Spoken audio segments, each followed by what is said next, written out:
Zwei Lagerarbeiter plaudern sich aus. Redel, wenn du so budest, wie Stapler fährst, triffst nie in Mut im Mund. Ho, ho, ho!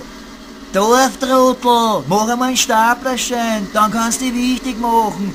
Sei doch nicht gleich gespinnt. Ich weiß dass ich blöd bin zum Stapler fahren. 7 Mal bin ich angetreten bei der Vorprüfung. Und jedes Mal bin ich durchgefallen, weil ich den Vorprüfer mit dem Gabelstapler aufgespießt hab. Beudel, ich kenn dein Staplerdrama in- und auswendig. Und wenn die 7 hündigen Prüftadeln, der will nie wieder zu einer Staplerprüfung antreten. Das ist nicht gerecht. Beruhig dich, scheiß am Staplerschein. Wichtig ist, dass du im Lager die Ware findest, was du suchst, die ordentlich einpackst und die Karton schön auf die Paletten schlägst. Aber was rede ich? Du bist ja unser Top-Lagerist. Glaub mir nicht den Arsch, Frell. Ich weiß ganz genau, dass ich den ganzen Tag im Regal überall butteln und ruckeln darf, wie ein indischer Arbeitselefant. Und du? Ich hakel genug, mehr als irgendein anderer da erinnern. Ein Schatz tust, während ich abgehuckst du am Stapler, der am Ladestromgerät angehängt ist, kriegst eine nach der anderen für stundenlang Hirnwichsen, so ist's. Lieber Leopold, haben's dir ins Hirn geschissen? Wer ist denn das, der dann die zig exportfertigen Paletten auf die LKWs auflangt? Na wer? Du oder ich? Eine Arbeit von einer halben Stunde, das ist eine ganze Tagesleistung. Arbeit, Sarah.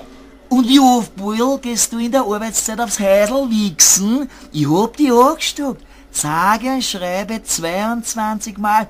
Weißt du, wie viele Dienstminuten das sind? Etliche. Schön und gut, Frell, dass du mich so genau kontrollierst. Aber weißt du, an wen ich denk, wenn ich im Häusl huck und wichsen du wie ein einsamer Zauberhof? Dreimal darfst du raten. Na, an wen wohl? An unser blutjunge Lagerbüro, Susi. Falsch, Alfred Einstein.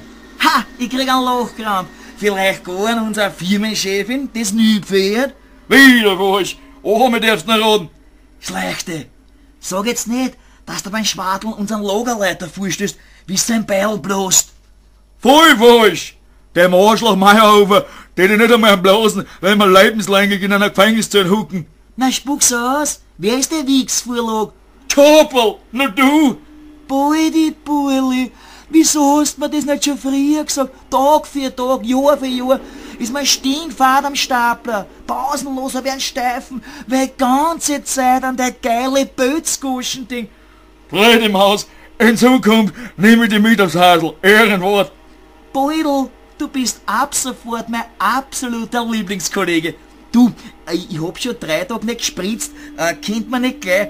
Aber warte, Fredel, ich nehm nicht nur als Nudel ins Maul. Adieu, ich hoffe, das ist der Recht. Wurscht, Hauptsache du schluckst brav.